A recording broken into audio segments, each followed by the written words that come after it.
Çekip kara boyadım, sola sağa bakıp seni sordum. Dudağıma kırmızı rengi sürdüm, dilberimin diyen hayalini vurdum.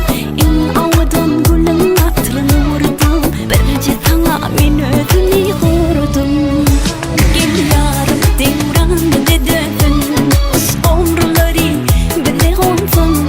Kalbimde tüten odunu al bağrına yansın. Kalbimde tüten odunu al bağrına yansın.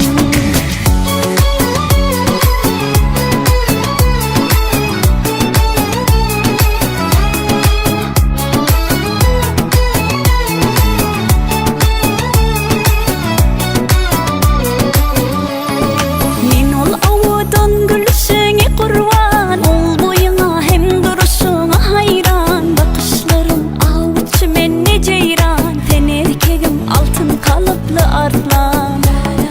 Gülüm ola canımın canı diysen, kucağına her dem hayal ediysen. Birce meni söyüp yüreğine salsan, o bataşın her kim bilse de gelsen. Gel yarım devran dedin, us omruları bize olsun. Kalbimde